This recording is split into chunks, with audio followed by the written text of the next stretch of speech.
I think even for someone like you know someone who's really deep in the sales world, like you live and breathe making deals. Yeah. There's always something new to learn. Yeah, absolutely. Some Yeah. research that kind of shifts how you think about things. I totally. And that's what we're going to do today. For sure. Explore some research that might just challenge some of your long-held assumptions about sales. Yeah, this is not Sales 101. No, not at all. This is for people who are really serious about being great at complex, high-stakes sales. Right, like the big deal. Yeah, the big ones. So we're going deep today, specifically for those folks who are already experts. Exactly. We're going to dissect some findings that, might even make you rethink some of the fundamental techniques that you've built your success on. Yeah, love it. And we're going to talk about insights that are based on data, Yes. rigorous analysis, not Yeah. just, someone's opinion or a gut feeling. Exactly. Real data. So the foundation of our deep dive today is Neil Rackham's Spin Selling. Great. Now, what makes this book so unique is that it's based on a huge study, like massive, Huge. over 35,000 sales calls, Wow. analyzed over 12 years. That's a lot of data. It is, and it's focused specifically on professional selling The real deal. in major accounts, so those big complex sales we're talking about. Absolutely. So get ready, because we're going to challenge some of the things you think you know about closing deals, Love it. managing objections, even the way we ask questions. Should be fun. And we're going to see how these play out in those really critical, high-value sales. Let's do it. Okay, let's jump right in. All right. So let's think about the traditional sales call, right? Sure. How it's usually structured. You open the call, investigate needs, present benefits, handle objections, and then you close, right? Yep. Classic structure. The classic structure, yeah. Yeah. But Rackham's research gives us a really interesting way to look at how well each of these stages actually works, especially when you're dealing with those big, important sales. Right, where the pressure's on. Exactly. Yeah. So think about opening a call. Okay. The traditional advice is to build rapport quickly, right? Right, make a connection. Yeah, connect on a personal level, maybe find some common interests, and then, boom, hit them with your value proposition. You got it. Right. Right. Make a good first impression. Standard playbook. It's like the standard playbook, Going right? to But the data actually suggests that maybe all this emphasis on personal connection and those early benefit statements, they might not be as impactful in larger sales as they are in smaller ones. Interesting. So, it's not that being friendly is bad. No, of course not. Right. But in these big deals, you probably want to shift the focus pretty quickly to, the real business issues that are at stake. I see what you're saying. And I think your expertise probably already tells you that, time is precious in those high-level conversations. It really is. You don't want to waste time with too much small talk. Right. Get down to business. Exactly. Get down to business. Now, let's talk about investigating needs. Okay. This is where you're trying to uncover what the client is looking for, right? Yeah, absolutely. The classic teaching emphasizes using open and closed questions. The fundamentals. Yeah, like the fundamentals of sales, right? Yeah. Open-ended questions to get them talking, and then closed questions to kind of nail down specifics. Yep, makes sense. But what's interesting is Rackham's research found that these classic questioning techniques, they might not be enough when you're dealing with larger sales. Really? Why not? Because the needs in these big deals are often way more complex.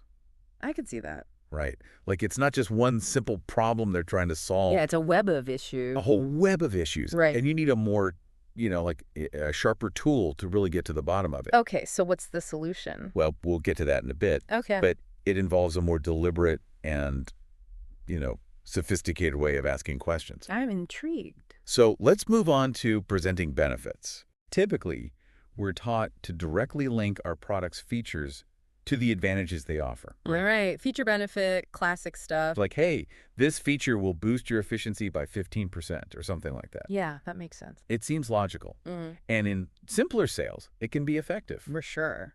But when you're dealing with major sales, the research shows that this approach, just directly linking features and advantages, it can actually fall flat. Totally. Why is that? Well, Rackham calls these advantages, and he found that they sometimes even make the customer skeptical. Huh. Interesting. In these bigger deals, you need a different kind of benefit. Okay. One that directly addresses a need that the customer has explicitly stated, and, importantly, that they've said is a big deal to them. So a benefit that's tailored to their specific pain point. Exactly. Okay, I'm following you. All right, now let's tackle objections. Everyone's favorite topic. Oh, yeah, we all love objections, right? Sure. But The common belief is that objections are just a sign that the customer is engaged, right? Yeah, they're interested. They're interested, yeah. They're pushing back. They're pushing back, and if you can handle them well, you can overcome them and move the sale forward. Classic sales wisdom. Yeah, and we're taught all these different techniques, right? Right, all the strategies. But here's the really interesting thing. Rackham found that the top performers in major sales, Okay. they actually focus more on preventing objections than on handling them. That's interesting. Now, that doesn't mean that objection handling skills aren't important. I don't know, they're still useful. They're still useful, yeah. Right. Especially in smaller sales. Right. But in those larger, more complex deals, Mm-hmm. being able to prevent objections altogether is even more powerful. Okay, so how do you do that? Well, it's about really understanding the customer's needs and concerns up front. I see. Get ahead of the objections. Exactly, and addressing them before they even have a chance to voice them. That makes a lot of sense. All right, and finally, the close. The moment of truth. This is where, the pressure is really on, right? Yeah. We're trained to use all sorts of techniques to get that commitment. Close the deal. Yeah, close the deal. Yeah. But this is where Rackham's research gets really interesting Uh-huh. and maybe even a little controversial. Okay, I'm listening. He found that those closing techniques that work so well in smaller sales, Yeah. they can actually backfire in larger deals. Really? Yeah, and sometimes they can even cost you the sale. Wow, that's surprising.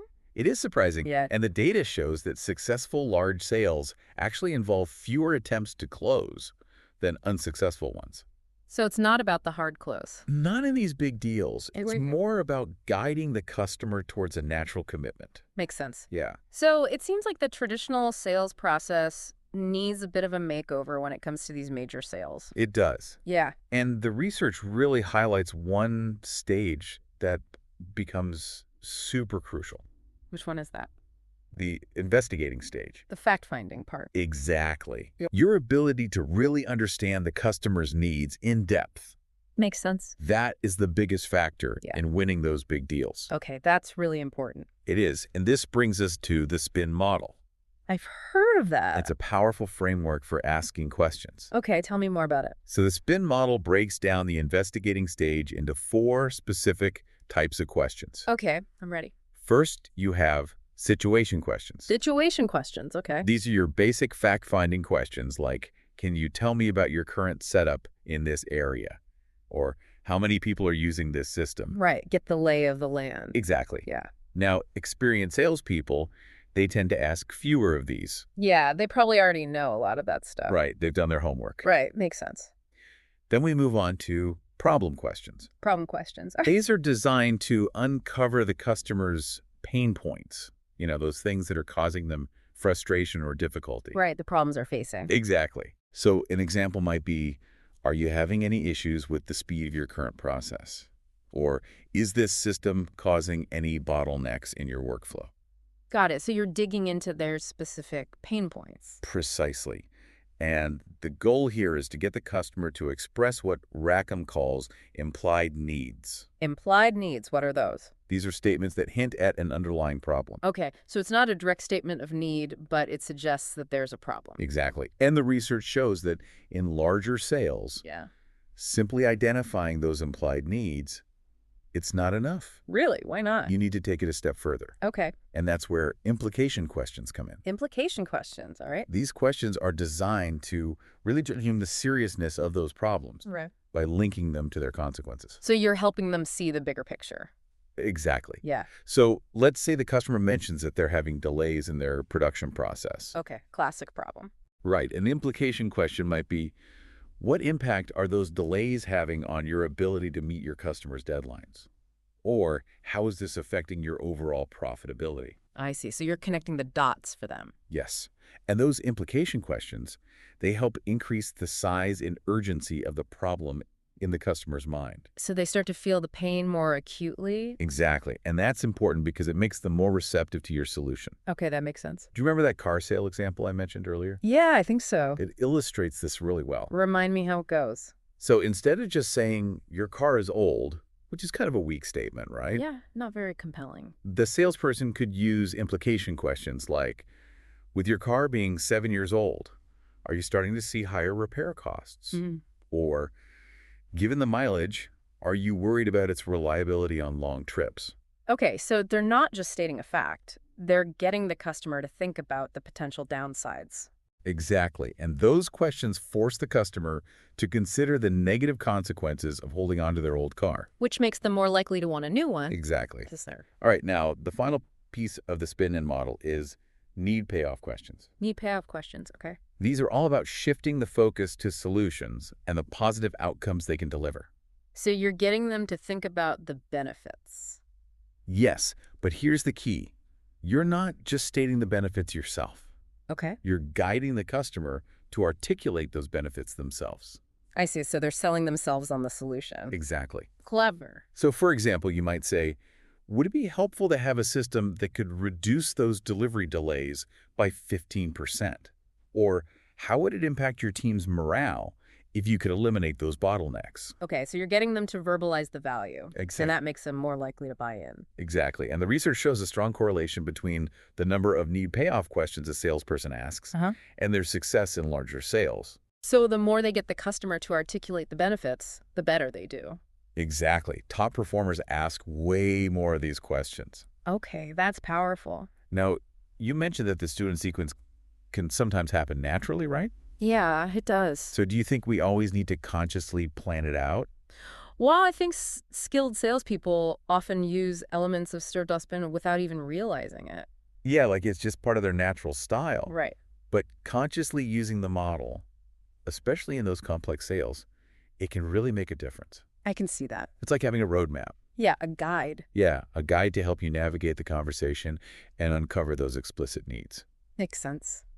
All right, let's move on to rethinking benefits. Okay. We touched on this earlier. Right, we talked about the different types of benefit. Yeah, but let's dive a little deeper, All right. especially into how features, advantages, and benefits, Yeah. as defined by Rackham, play out in larger sales. Got it. So let's break it down. Okay, so a feature, it's basically a fact about your product or service. Okay. Like, our software has a built-in reporting dashboard. Right.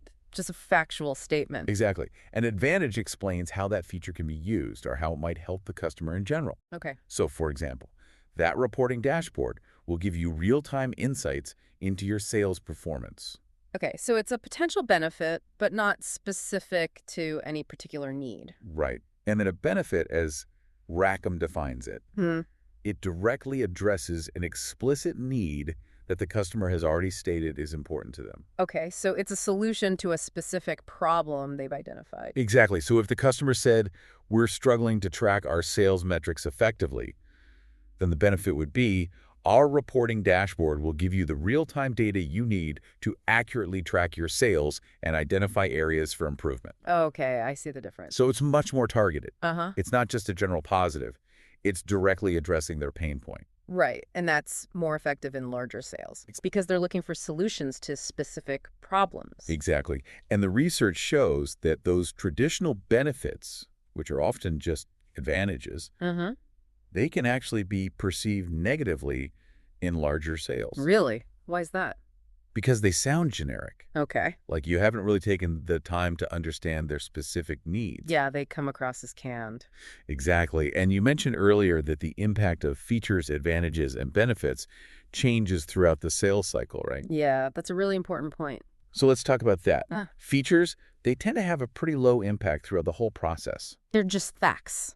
Yeah, just facts. Right. Advantages, they might generate some interest early on, but as the sale progresses, they become less effective. Because the customer is more focused on their specific needs. Exactly. And then you have benefits, those tied to explicit needs. Yeah. They have a consistently high impact throughout the entire sales cycle. Because they're addressing the customer's core problems. Precisely. That makes a lot of sense. Now, this helps explain why some product launches, even if they're initially met with excitement, Yeah. they might struggle later on. Right, they lose momentum. They lose momentum because they focus too much on features and advantages and not enough on addressing those fundamental customer needs. Right. They haven't made the connection between the product and the solution. Exactly. So when you're launching a new product, it's crucial to emphasize the problems it solves. Absolutely. Like, not just the cool features it has. And to use those spin questions to really uncover and develop those needs. Right. Get the customer talking about their pain points. Exactly.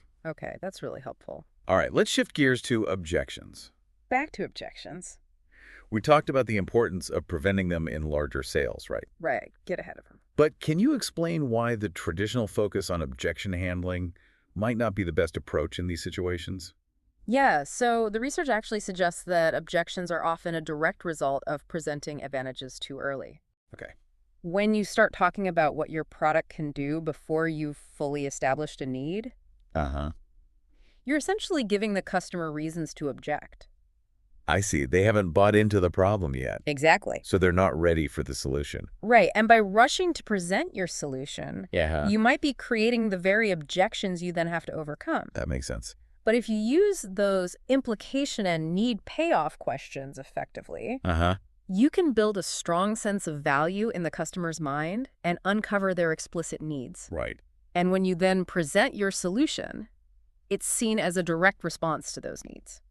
I see. So the objections never even come up because you've addressed the underlying concerns. Precisely. So objection prevention. Mm-hmm. It's about making such a strong case for your solution Yeah. that there are fewer opportunities for objections to arise in the first place. Okay, that's a powerful concept. Now, the last stage in that traditional sales model we talked about was closing, right? Got it. Closing the deal. But we've learned that the classic closing techniques, they can be a bit risky in major sales. Yeah, they can backfire. So how should we approach getting commitment in these complex deals? Well, the key is to shift your mindset from closing as a single event Uh-huh. to closing as a series of smaller steps. Okay, I'm listening. Rackham calls these advances. Advances. That's An right. advance is an agreement on an action that moves the sale forward. Okay, so it's a step towards the final decision, Exactly. but not the final decision itself. Right. So examples of advances could be, getting the customer to agree to a product demo, Okay. or scheduling a meeting with a higher level decision maker, or starting a trial period. Got it. Now, he contrasts these with what he calls continuations. Continuations. These are statements from the customer that sound positive, Uh-huh. but they don't actually represent a commitment to any specific action. So they're not really moving the sale forward. Right. They're more like, that's interesting, or we'll think about it. Yeah, I've heard those before. We've all heard those before. Yeah. So in a larger sale, Mm-hmm. success in a single meeting isn't necessarily getting a signed contract. Okay.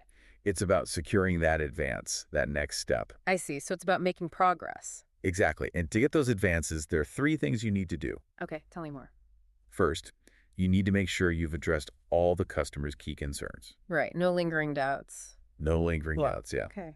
Second, you need to summarize the benefits, specifically how your solution addresses their explicit needs. Remind them why this is a good shit. Exactly. Okay. And third, you need to propose a logical next step at the advance. So you're giving them a clear call to action? Exactly. Okay, that makes sense. And going into each meeting, you should have a very clear call objective in mind.